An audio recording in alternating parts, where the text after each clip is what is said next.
നമ്മൾ അമ്പലത്തിൽ പോയാൽ ഇവിടെ കുറി തൊടാറുള്ളൂ ഇല്ലേ? ആരും പ്രശ്നത്തിൽ തൊടാറില്ലല്ലോ. കാരണം എന്താ? ഇതിനൊരു പ്രത്യേകതയുണ്ട്. അതുപോലെ ഭൂഖണ്ഡത്തിൽ ഭാരതത്തിന് വളരെയധികം പ്രാധാന്യമുണ്ട്.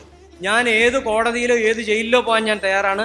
പബ്ലിക് പ്ലാറ്റ്ഫോമിൽ ഇരുന്ന് പറയാണ്, അഹിംസയെ പറ്റി പറയുന്ന ഗുരു തന്നെ പറയാണ്, ഞാൻ ആ വ്യക്തിയെ കൊന്നു തരാം.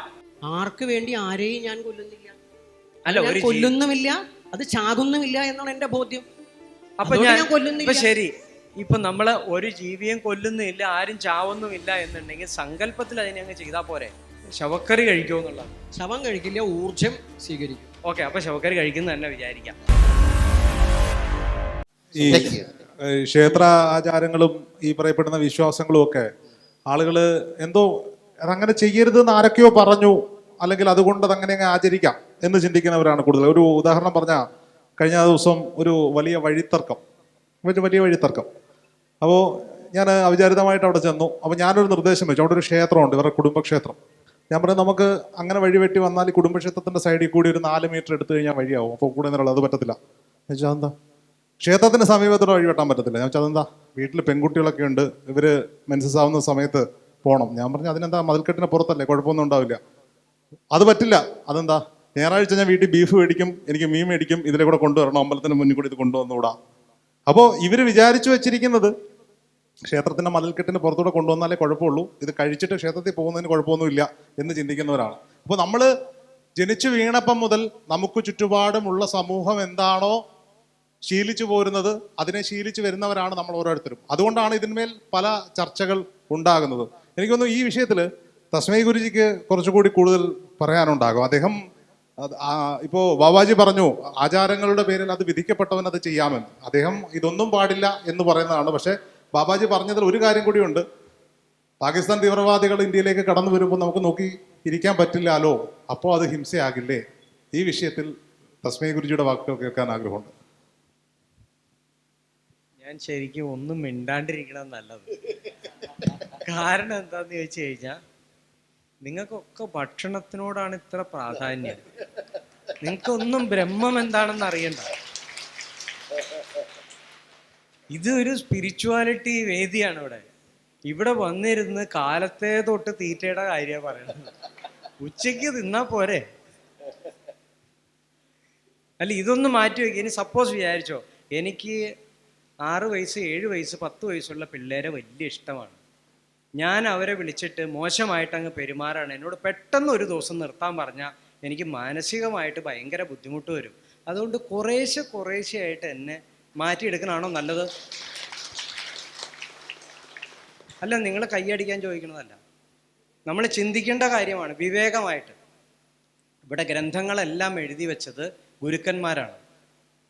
പള്ളിപ്പറമ്പിലിരിക്കണോനോ കള്ളുഷാപ്പിലിരിക്കണോനോ എഴുതിയതല്ല. ആണോ? വാത്മീകി 12,000 വർഷം എനിക്ക് സംസ്കൃത ശ്ലോകം അറിയില്ലാത്തതുകൊണ്ട് ഒരു ശ്ലോകം പോലും ഞാൻ ചൊല്ലൂല. അങ്ങനെ നിങ്ങൾ വിചാരിക്കേണ്ട ഈ ശ്ലോകം ചൊല്ലി പറയുന്നു. എനിക്കറിയാവുന്ന ഭാഷ ഇതേ ഉള്ളൂ, അതും മാന്യമായിട്ട് അറിയില്ല. ഞാൻ ഒരു ഭാഷയിലും മാസ്റ്ററല്ല. ഇനി നമ്മളൊന്ന് ആലോചിക്കുക. വേണ്ട, ഞാൻ ഒന്നും ആലോചിക്കാൻ പറയണില്ല, നിങ്ങൾ തന്നെ ചിന്തിച്ചോ. ഞാൻ എന്താ പറയണേ? നമ്മൾ ഭക്ഷണത്തിന് വേണ്ടി മാത്രം ജീവിക്കുക. ഭക്ഷണം. ആ ജീവിയുടെ വികാരം എന്താണെന്ന് ആരും ചിന്തിക്കണില്ല. ഇവിടെ എല്ലാവർക്കും ജീവിക്കാൻ സ്വാതന്ത്ര്യമുണ്ട്. ഇപ്പം എന്നെ ഒരാൾ കുത്താൻ വന്നു, തിരിച്ചു കുത്തുക എന്നുള്ളതല്ല അതിൻ്റെ മാന്യത. എനിക്കതിനു മുമ്പ് ഒരു മാർഗമുണ്ട്, എനിക്ക് ഓടാം. ഞാൻ രാജ്യത്തിൻ്റെ കാര്യമല്ല കേട്ടോ പറഞ്ഞത്. പാകിസ്ഥാൻ വരുമ്പോൾ ചെയ്യേണ്ടത് അപ്പം പറയാം. അവർ വരാതിരിക്കാനും കാരണമുണ്ട്. ഞാൻ ധർമ്മത്തിലാവുമ്പോൾ എന്നെ ആരും ഇപ്പോൾ കുത്താൻ വന്നില്ല. ഞാൻ എത്രയോ വലിയ വിഷയങ്ങളാണ് സംസാരിക്കുന്നത്, ആരും എന്നെ അറ്റാക്ക് ചെയ്യാൻ വരുന്നില്ല. കാരണം എന്താ? ഒരു ധർമ്മത്തെ സംരക്ഷിക്കുന്നത് ശ്രീകൃഷ്ണൻ തന്നെ പറഞ്ഞിട്ടുണ്ട്. ധർമ്മത്തെ ധർമ്മം തന്നെയാണ് സംരക്ഷിക്കുന്നത്. അധർമ്മയെ സംരക്ഷിക്കാൻ പട്ടാളം മുഴുവൻ വേണ്ടി വരും, പ്രപഞ്ചം മുഴുവൻ കൂടെ വേണ്ടി വരും. ഭാരതീയ സംസ്കാരം എന്ന് പറയുന്ന ഇത്രയും ശ്രേഷ്ഠമായ സംസ്കാരം നിങ്ങൾ ലോകം മുഴുവൻ യാത്ര ചെയ്ത് നോക്ക്, കാണാൻ പറ്റില്ല. കാരണം നമ്മൾ അമ്പലത്തിൽ പോയാൽ ഇവിടെ കുറി തൊടാറുള്ളൂ ഇല്ലേ? ആരും പ്രശ്നത്തിൽ തൊടാറില്ലല്ലോ. കാരണം എന്താ? ഇതിനൊരു പ്രത്യേകതയുണ്ട്. അതുപോലെ ഭൂഖണ്ഡത്തിൽ ഭാരതത്തിന് വളരെയധികം പ്രാധാന്യമുണ്ട്. ലോകം മുഴുവൻ ഭാരതമാണെന്ന് പറഞ്ഞോ, കുഴപ്പമില്ല. ലോകാ സമസ്ത സുഖിനോ ഭവന്തു നമ്മൾ നാഴിക്ക് 40 പറയും. എന്നിട്ട് മനുഷ്യാ സമസ്ത സുഖിനോ ഭവന്തു ചെയ്യണുള്ളൂ. ഒരു ജീവിയുടെയും ജീവന് നമുക്കിവിടെ പ്രാധാന്യമില്ല. പിന്നെ നമ്മൾ ദൈവം നോക്കുമോ? ഇങ്ങനെയെല്ലാം എഴുതി വച്ചതിന് കാരണം ഇപ്പം എൻ്റെ വീട്ടിൽ 3 മക്കളുണ്ടെന്ന് വിചാരിച്ചോ. ഒരെണ്ണം പൂർണ്ണമായിട്ടും സ്വാത്വികനാണ്, ഞാൻ പറയണ കേട്ട് അതേപോലെ ജീവിക്കും. രണ്ടാമത്തവൻ കാണുന്ന ജീവിനെയൊക്കെ തല്ലിക്കൊല്ലും. മൂന്നാമത്തത് വേറൊരു തരാണ്. ഇവർക്ക് 3 പേർക്കും അനുയോജിക്കുന്ന രീതിയിൽ എനിക്ക് പറയേണ്ടി വരും.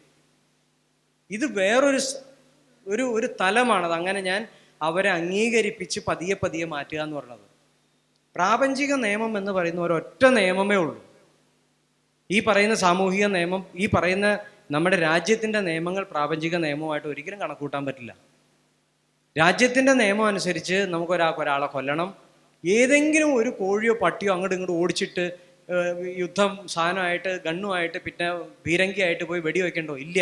അവരൊക്കെ സ്വസ്ഥമായിട്ട് ജീവിക്കുക. കാരണം എന്താ? അവർക്ക് ഭാഷ അറിയില്ല. നമ്മളെ ഭാഷ പഠിപ്പിച്ചതാണ് പ്രശ്നം. ഭാഷയുടെ പേരിൽ പ്രശ്നം, നിറത്തിൻ്റെ പേരിൽ പ്രശ്നം, വിദ്യാഭ്യാസം കൊടുത്തു പോയിട്ട് എല്ലാത്തിൻ്റെയും. ഇപ്പോൾ ഒന്ന് ആലോചിച്ച് നോക്ക്, നമ്മുടെ വേടൻ എന്ന് പറയുന്ന ചെറുപ്പക്കാരൻ, അദ്ദേഹം ഒരു സംഗീതജ്ഞനാണ്, പാട്ടുകാരനാണ്. എത്രമാത്രം ഉയർന്ന തലത്തിലാണ് നിൽക്കുന്നത്. ദൈവത്തെ കാണുന്നത് പോലെ ലക്ഷക്കണക്കിന് ആൾക്കാർ ആ മനുഷ്യൻ ചെല്ലുന്നിടത്ത് തൊഴുതു കൈകൊണ്ട് നിൽക്കുകയാണ്. ഈ മനുഷ്യന് കളർ ഡിഫറൻസിയേഷനോ മതത്തിൻ്റെ കാര്യമോ മറ്റൊന്നും പറയാൻ പാടില്ല, ബ്രഹ്മത്തെ പറ്റിയേ സംസാരിക്കാവുള്ളൂ. കാരണം അദ്ദേഹത്തിൻ്റെ പിൽക്കാലത്തുള്ളതിൽ നിന്ന് പരിവർത്തനം സംഭവിച്ച് അദ്ദേഹത്തെ ലോക സമൂഹം മുഴുവൻ അംഗീകരിക്കുക. അവിടെ ജാതിയിലോ മതത്തിലോ കളറിൻ്റെയോ ഒരു ക്ലാസിഫിക്കേഷനും ഇല്ലാണ്ട് എല്ലാ ടൈപ്പിലുള്ള ജനങ്ങൾ വരിക. ഇനി അവിടെ അവരുടെ മുന്നിൽ ഞാൻ ജാതി, ഞാൻ മതം, ഈ വെറി പറഞ്ഞ് അവരെ വീണ്ടും ഈ വ്രണവൽക്കരിക്കണ എന്തിനു വേണ്ടിയിട്ടാണ്? ആവശ്യമില്ല.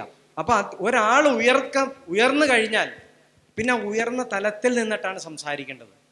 ഞാൻ പണ്ട് ശവക്കറി കഴിച്ചിരുന്ന ആളാണ്, മദ്യപിച്ചിരുന്ന ആളാണ്, ബാറിൽ പോയിട്ടുണ്ട്, എല്ലാ സ്വഭാവദൂഷ്യം ഉണ്ടെന്ന് തന്നെ വിചാരിച്ചോ, ഉണ്ടായിരുന്ന ആളായിരുന്നു ഞാൻ. അതിൽ നിന്ന് പരിവർത്തനപ്പെട്ടപ്പോൾ അതും ഇതും തമ്മിലുള്ള വ്യത്യാസം എനിക്ക് എന്താണെന്ന് അറിയാം. ഇന്ന് ഞാൻ ഇരിക്കുന്ന തലത്തിലിരുന്നുകൊണ്ട് എനിക്ക് ഒരു ജീവിയെയും കൊല്ലാൻ പറയാൻ പറ്റില്ല, ഒരു ജീവിയെ ഹിംസിച്ച് കഴിക്കുന്നത് നല്ലതാണെന്ന് പറയാൻ പറ്റില്ല, യുദ്ധം വേണ്ടാന്ന് പറയില്ല. ഇനി ഞാൻ ഇതിനൊരു പരിഹാരം കൂടി പറയാം. ബാബ നോൺ വെജ് കഴിക്കുമോ? നോണെന്നല്ല, നിങ്ങൾ എന്ത് കഴിക്കുമോ അത് എനിക്ക് തന്നാൽ ഞാനത് കഴിക്കും. അല്ല, അതല്ല ചോദ്യം. ശവക്കറി കഴിക്കുമോ എന്നുള്ളതാണ്. ശവം കഴിക്കില്ല, ഊർജം സ്വീകരിക്കും. ഓക്കെ, അപ്പൊ ശവക്കറി കഴിക്കുന്നത് തന്നെ വിചാരിക്കാം. ഇനി നമ്മൾ ആർക്ക് വേണ്ടിയിട്ടാണ് ഈ പറയുന്ന ഹത്യകൾ ചെയ്യണത്? ഞാൻ അങ്ങോട്ട് മാത്രമേ ചോദിക്കാം, നമ്മൾ തമ്മിലെ സംസാരം. ഇത് ആർക്ക് വേണ്ടിയിട്ടാണ് നമ്മളിത് ചെയ്യണത്? ഈ ഒരു ജീവിയെ കൊല്ലുമ്പോൾ ആർക്ക് വേണ്ടിയിട്ടാണ് നമ്മൾ കൊല്ലണത്? ഒരിക്കലും ഒരാളെ താഴ്ത്തണതോ ഉയർത്തണതോ അല്ല കേട്ടോ. ഞാൻ ഇരിക്കുന്ന തലത്തിൽ നിന്ന് എനിക്ക് ഇങ്ങനെയേ സംസാരിക്കാൻ പറ്റുള്ളൂ. കാരണം ഈ വേദിയിലായി പോയതുകൊണ്ട് എനിക്കിതേ പറ്റുള്ളൂ. ഞാൻ റോട്ടിലാണെന്ന് മിണ്ടാതെ പോകാൻ എനിക്ക്. പക്ഷേ ഈ വേദിയിൽ ഇരുന്നിട്ട് ചോദിക്കുമ്പോൾ ഞാനിത് ചോദിക്കാൻ അർഹനാണ്, നമ്മൾ ഉത്തരം പറയാൻ നമ്മൾ തന്നെ സംസാരിച്ചേ ഇവർക്ക് അതിൻ്റെ ഉത്തരം കൊടുക്കാൻ പറ്റുള്ളൂ. ഓക്കെ, അങ്ങനെ ചോദിക്കുന്ന ആർക്ക് വേണ്ട കൊല്ലണെന്നാ ചോദിക്കുന്നത്. ആർക്ക് വേണ്ടി ആരെയും ഞാൻ കൊല്ലുന്നില്ല, അല്ല ഒരു കൊല്ലുന്നുമില്ല, അത് ചാകുന്നുമില്ല എന്നാണ് എൻ്റെ ബോധ്യം. അപ്പൊ ഞാൻ കൊല്ലുന്നില്ല. ശരി, ഇപ്പൊ നമ്മള് ഒരു ജീവിയും കൊല്ലുന്നില്ല, ആരും ചാവുന്നുമില്ല എന്നുണ്ടെങ്കിൽ സങ്കല്പത്തിൽ അതിനെ അങ്ങ് ചെയ്താൽ പോരെ? പിന്നെ എന്തിനാ ഫിസിക്കലായിട്ട് മേടിച്ചു വെച്ച് അതിനെ കൊല്ലണത്? ആവശ്യമില്ല. ഇനി എനിക്ക് എൻ്റെ സന്തോഷത്തിനോ എൻ്റെ ഉന്നമനത്തിനോ ആണെന്നുണ്ടെങ്കിൽ, രോഹിത്തെ കേൾക്കണോട്ടോ, എനിക്ക് എൻ്റെ ഉന്നമനത്തിനോ അല്ലെങ്കിൽ എൻ്റെ കുടുംബത്തിൻ്റെയോ എൻ്റെ സമൂഹത്തിൻ്റെയോ ഉന്നമനത്തിനാണെങ്കിൽ ഏറ്റവും നല്ലത് ബലി കൊടുക്കാൻ പറ്റിയത് ഞാൻ എന്നെ തന്നെയാണ്. അങ്ങനെ ഒരാളുണ്ടെങ്കിൽ വാ, ഞാൻ ബലി നടത്തി തരാം. എന്നെ ഒന്ന് സ്വയം ബലി കൊടുത്ത് ഈ ലോകത്തിന് നന്മ ചെയ്യാവോ എന്ന് ചോദിച്ചാൽ ഞാൻ ഏത് കോടതിയിലോ ഏത് ജയിലിലോ പോകാൻ ഞാൻ തയ്യാറാണ്. പബ്ലിക് പ്ലാറ്റ്ഫോമിൽ ഇരുന്ന് പറയാണ്, അഹിംസയെ പറ്റി പറയുന്ന ഗുരു തന്നെ പറയാണ്, ഞാൻ ആ വ്യക്തിയെ കൊന്നു തരാം. പ്രപഞ്ചത്തിൻ്റെ നന്മയ്ക്ക് വേണ്ടിയിട്ട് അയാൾ സ്വയം വരണം. അതിന് ചില രീതികളുണ്ട്. കോടതി പോവും, പേപ്പർ മേടിക്കും, വരും. അത് ഞാൻ ഒരിക്കലും പറയില്ല അത് അഹിംസ അല്ല, അത് ഹിംസയാണെന്നോ അത് പാപമാണെന്നോ. എനിക്ക് ഉന്നമനം വേണമെന്നുണ്ടെങ്കിൽ ഞാൻ എന്നെയാണ് ബലി ചെയ്യേണ്ടത്. എൻ്റെ നന്മയ്ക്ക് വേണ്ടിയിട്ട് വേറൊരാളെ പിടിച്ച് ബലി ചെയ്യുക എന്ന് പറയുന്നത് അത് ആ ജീവിയുടെ സ്വാതന്ത്ര്യത്തെ നമ്മൾ ചോദ്യം ചെയ്യണം. ഞാൻ ഈ പറഞ്ഞതിനകത്ത് ഉചിതമുണ്ടോ ഇല്ലയോ നിങ്ങൾ തന്നെ പറ. ഇത് എങ്ങനെ അംഗീകരിക്കാൻ പറ്റുന്ന ശാസ്ത്രമാണ്? ശാസ്ത്രത്തിൽ തെറ്റുണ്ടെങ്കിൽ അത് നമ്മൾ മനസ്സിലാക്കിയാൽ മതി. ഭാരതീയ സംസ്കാരം ഞാൻ പറഞ്ഞു. ഇപ്പം നമ്മൾ ബൈബിളിനെയും ഞാൻ മറ്റൊരു മതത്തെപ്പറ്റി പറയേണ്ട ആവശ്യമില്ല, എങ്കിലും പറഞ്ഞു തുടങ്ങിയില്ലേ. മറ്റൊരു ഗ്രന്ഥത്തെ നമ്മൾ അത് വച്ചിട്ട് നമ്മൾ ബാലൻസ് ചെയ്യാൻ നോക്കുകയാണെന്നുണ്ടെങ്കിൽ അത് വന്ന കാലഘട്ടവും ആ രാജ്യത്തിൻ്റെ പ്രത്യേകം നോക്കുക. യേശു ക്രിസ്തുവിന് ഇഷ്ടമുണ്ടോ ഇതേപോലെ പീഡനം അനുഭവിക്കാൻ?